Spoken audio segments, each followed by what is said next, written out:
নমস্কার বন্ধুরা, বানির হেসেলে রকমারি রান্না নিয়ে আমি চলে এসেছি। আমার চ্যানেলে তোমাদের সবাইকে স্বাগত জানাই। আজকে আমি তৈরি করে দেখাবো বেগুন দিয়ে ভেটকি মাছের ঝাল। এখন তো শীতের মৌসুম চলছে, এই সময় যদি সরু বেগুন দিয়ে ভেটকি মাছের ঝাল করা হয় খেতে কিন্তু অসাধারণ হয়। তোমরা একবার ট্রাই করে দেখতে পারো। দুপুরে লাঞ্চই হোক বা রাতের ডিনার, এটা থাকলে আর কিছুরই প্রয়োজন হবে না। চলো তবে রেসিপিটা শুরু করি। আমি এখানে ভেটকি মাছগুলিকে ভালো করে জল দিয়ে ধুয়ে নিয়েছি। দিচ্ছি এর মধ্যে পরিমাণ মতো নুন আর হলুদ গুঁড়ো। এখন মাছটাকে খুব ভালো করে ম্যারিনেট করে রেখে দেব। আমি 10 মিনিটের মতো রেখে দিচ্ছি। রান্নাটি করতে খুব একটা বেশি সময় লাগে না, খুব অল্প সময় তৈরি করে নেওয়া যায়। অন্যদিকে একটা বোলের মধ্যে আমি বেগুনটাকে কেটে ভিজিয়ে রেখেছি। এভাবে ভিজিয়ে নিলে কিন্তু বেগুনে একদমই দাগ হয় না। এখন বেগুনটাকে জল থেকে তুলে নিয়ে হাফ টিস্পুন হলুদ গুঁড়ো আর সামান্য একটু নুন দিয়ে বেগুনটাকে ভালো করে মেখে নিচ্ছি। আমার এখানে বেগুনটাকে প্রথমে নুন হলুদ দিয়ে মেখে রাখার কারণ হলো এখানে তেলের পরিমাণটা অনেকটাই কম লাগবে। এখন গ্যাসের উপর একটা কড়াই বসিয়ে দিয়েছি। মাছ ভাজার ক্ষেত্রে কড়াইটাকে খুব ভালো করে গরম করে নিতে হবে। দিচ্ছি পরিমাণ মতো সাদা তেল।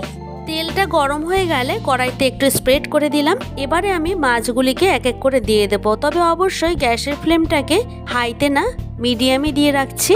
এই ভেটকি মাছগুলি ভেজে নিতে খুব একটা বেশি সময় লাগে না। দেখো এবার উল্টে দিচ্ছি অন্য পাশে হওয়ার জন্য। 3 থেকে 4 মিনিটের মতো ভেজে নিলেই হবে। আমি বেগুন দিয়ে করে দেখাচ্ছি, তোমরা যে কোনো সবজি দিয়ে করতে পারো, তবে বেগুন দিয়ে একবার এইভাবে খুব কম তেল মশলায় বানিয়ে দেখতে পারো। রেসিপিটা কিন্তু খুবই ভালো হয়। একই রকমভাবে বাকি যে মাছগুলি ছিল সেটাও ভেজে নিচ্ছি। তো আমার এখানে মাছ ভাজাটা কমপ্লিট হয়ে গেল। এই যে দেখো প্লেটে তুলে নিয়েছি। এবার ওই তেলের মধ্যে আমি যে বেগুনগুলিকে আগে থেকে আর কি নুন আর হলুদ দিয়ে মেখে রেখেছিলাম সেই বেগুনগুলিকে ভেজে নেব। এই শীতের মরশুমে সরু লম্বা বেগুন দিয়ে যে কোনো মাছের রেসিপি করলে আমার খুব ভালো লাগে।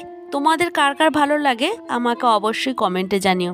এবার যেই বেগুনগুলি ভেজে রেখেছি সেই তেলের মধ্যেই আমি ফোড়নে দিয়ে দিচ্ছি গোটা জিরে। তেলটা একটু কালো হয়ে গেছে, তো যাই হোক। দিচ্ছি এখানে ছোট 1 বাটির মতো পেঁয়াজ। এবার এটা যাতে সহজে নরম হয়ে যায় তার জন্য নুন দিয়ে খুব ভালো করে নেড়ে চেড়ে নিচ্ছি। এবারে হলুদ গুঁড়ো দিচ্ছি হাফ টিস্পুন। দিচ্ছি এখানে আদা আর কাঁচা লঙ্কা বাটা। লঙ্কার ঝালটা যে যা স্বাদ অনুযায়ী বাড়িয়ে বা কমিয়ে নেবে। নিচ্ছি 2 টিস্পুন জিরের গুঁড়ো। আমি এখানে ধনের গুঁড়োটা ব্যবহার করছি না, তোমরা চাইলে করতে পারো। কালারটা যাতে সুন্দর আসে দিয়ে দিলাম, তার জন্য Kashmiri red chilli powder 1 teaspoon. এরপর সমস্ত উপকরণগুলিকে খুব ভালো করে মিশিয়ে নেব যতক্ষণ না মশলাটা খুব ভালো করে কষানো হচ্ছে। এবার আমি এর মধ্যে দিয়ে দিচ্ছি মিক্সিং জার ধোয়া জলটা। এবার গ্যাসের ফ্লেমটাকে মিডিয়ামে দিয়ে খুব ভালো করে মশলাটাকে কষিয়ে নেব।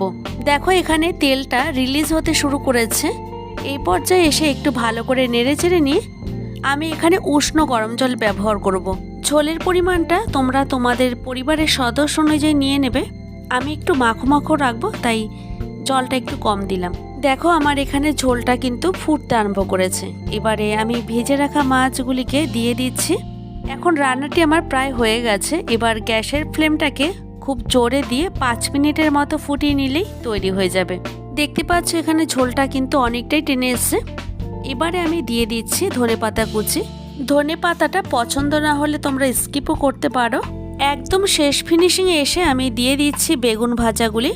বেগুনটা প্রথমে দিলে তাহলে ভেঙে যাবে, তাই আমি একদম শেষেই দিয়ে দিলাম।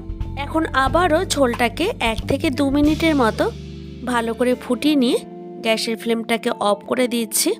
তৈরি হয়ে গেল একদম কম তেল মশলায় দারুণ স্বাদের বেগুন দিয়ে ভেটকি মাছের ঝালের রেসিপি। যদি আমার চ্যানেলে এই রকম আরও নিত্য নতুন ভিডিও পেতে চাও তাহলে অবশ্যই একটা লাইক কমেন্ট শেয়ার করো। তোমাদের একটা লাইক আর একটা কমেন্ট আমাকে আরও এগিয়ে নিয়ে যেতে সাহায্য করবে। দেখা হবে অন্য কোনো ভিডিওতে। ভালো থাকবে প্রত্যেকেই। ধন্যবাদ।